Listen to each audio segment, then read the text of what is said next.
Welcome to the Medicines Online Shared Story channel. Today we bring you a set of anonymous stories from 3 women about HPV antibiotics and treatment, and their incredible resilience during long-term treatment.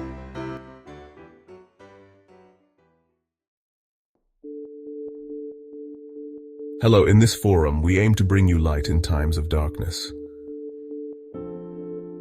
My pain journey began in May 2016 with pneumonia, which hospitalized me and required long antibiotic treatments.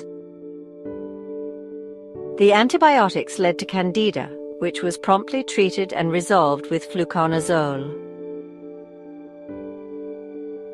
Unfortunately, weak bronchi necessitated frequent antibiotic use. And also, subsequently, I experienced intense emotional stress after learning of a genetic syndrome. But I later found to be averted. This prompted panic-driven internet searches, resulting in overwhelming terror and sleeplessness. Furthermore, a vaginal tear during intercourse occurred due to insufficient lubrication, marking the beginning of an ongoing nightmare. First contracture at the base of the abdomen and suprapubic weight like cystitis, but I urinated almost normally. The contracture came and went for 2 months. Meanwhile, the urine cultures revealed the presence of bacteria was with low levels. I didn't want to take antibiotics, and I used Monoral plus Mausoleum NAC. Meanwhile, there were many urological and gynecological visits revealed nothing. After 2 months, I had a new, very delicate relationship, and from that moment, the contracture in the lower abdomen disappeared, but moved to the abdomen. In the vagina, I started to feel first like a pinch, then a burning sensation which became dryness, infernal heat, so much so that I had to go to the emergency room twice. Ultimately, I gave in to the STD reasons for prescribed antibiotics and antifungals again to avoid candida, but nothing had any effect. I consulted with a doctor friend who, among other things, informed me that antibiotics and antifungals are the worst for vulvodynia. He gave me the standard treatment Rivotril and Laroxil plus Etinerve 2 a day. But for my treatment history, I had already been under treatment for almost 2 months. I must say that I have made some improvements, but that burning is always present, especially after I urinate, if I sit or have a bowel movement. However, it is less intense and less long-lasting than it depends on the day. The physiotherapy treatment left me a little perplexed. The doctor told me that if I don't do the right job at home, I won't solve anything. Whenever I raised the problem, it was glossed over, and we moved on to a manipulation strategy. The second therapist I have been to is also among those suggested by this STD site. They treat you for an hour, giving you space for exercises and manipulations, and the result now is that I don't have pain during intercourse, only some at the beginning. I get a little burning at the vaginal entrance. That's on the good days. But on bad days, the pain is so bad that anything at all would be unthinkable. I have also have contractions with pain. Unfortunately, it may be my limitation, but I don't understand how to relax the muscles to reduce the pain. Until a few days ago, I was able to lie down, inhale through my nose, and exhale by lowering my belly. Through this method, I felt the pelvic base was relaxing, but I didn't perceive any internal movement. I had another question for my doctor.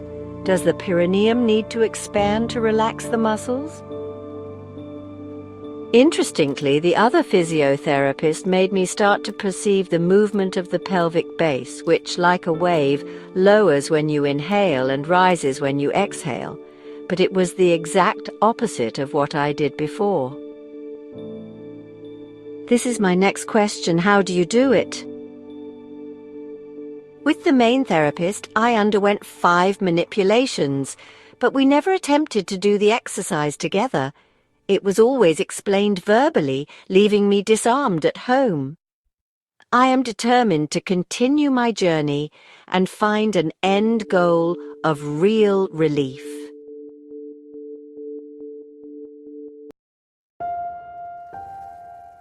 A physiotherapist in our local area of the city is new. Therefore, I don't have much feedback on her. I think she's good. The problem, in my opinion, arises from the number of patients to be treated. There are so many.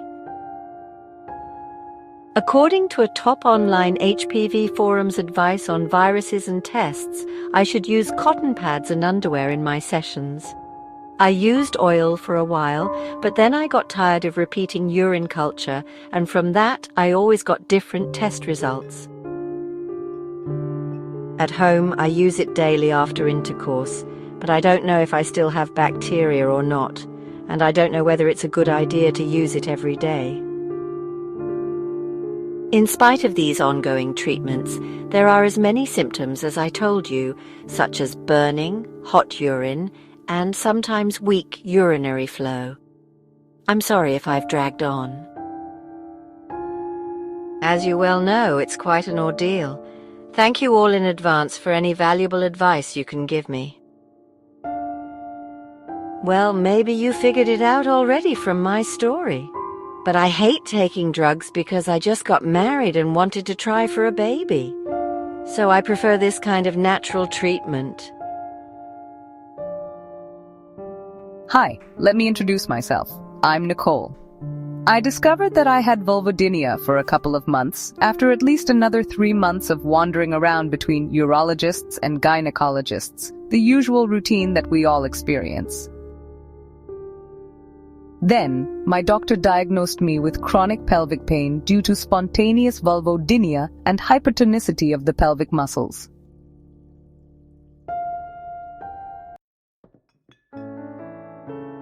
After getting tested, I started STD drug treatments, which gave me no side effects. My symptoms are burning when urinating, which remains for hours, sometimes for all the day, and sometimes weeks, and often a difficult urinary flow, and burning when defecating. I only saw my doctor twice for the first visit and for a physiotherapy session, and I did the other sessions with his assistant. Both were the usual exercises instead of the reverse Kegels that I had read about. Everyone told me to avoid contractions and command the muscles to relax. But in doing so, I don't perceive any movement. I am a little dissatisfied with the therapist because in half an hour, she does the internal manipulations without explaining the exercises to do at home. And I'm not getting the full treatment experience. I said to the therapist several times that I couldn't do it, but I always received the same response as when you pee. But I think I'm not consciously reaching any muscles when I pee. So it's not resolving any of my issues yet. So I went to another therapist to try to understand better. She told me to combine diaphragmatic breathing and to think of having the lungs on the vagina, inhaling the perineum must expand, and exhaling it must retract.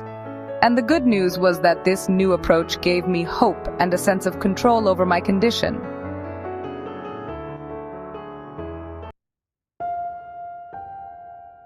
Finally, I felt the pelvic muscles for the first time. But how do you reconcile this with Fish's indication to give the release command 3 minutes every hour? Releasing means lowering the perineum by inhaling through the nose. That's the only way I can do it. Now I'm torn between continuing with the PC therapist, who still guarantees me contact with the STD doctor for kids, or changing. Furthermore, the therapy and testing only last half an hour. I think the part relating to explaining the exercises at home is fundamental. Unfortunately, I missed this. Can you give me advice or suggestions? Is there anyone who has found themselves in the same situation as me? I hope to find a way forward soon. My treatment journey continues because I try to stay away from the full use of drugs.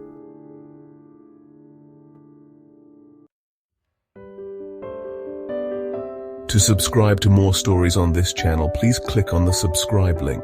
It's free. We love to share them as we can see that around the world, we often have the same health concerns. For more than 100 years, women have been adapting from the communal settings of old to the new online communities of our new era. We think that this is an important transformation to be a part of. We can learn from each other's experiences and understand our situations much more objectively, both for ourselves and for our loved ones trying to help us. And don't forget to please show your appreciation and hit the like button so we are motivated to create more shared stories for everyone. Sharing these stories helps us reach more people and build a stronger community. Thank you for being a part of our journey.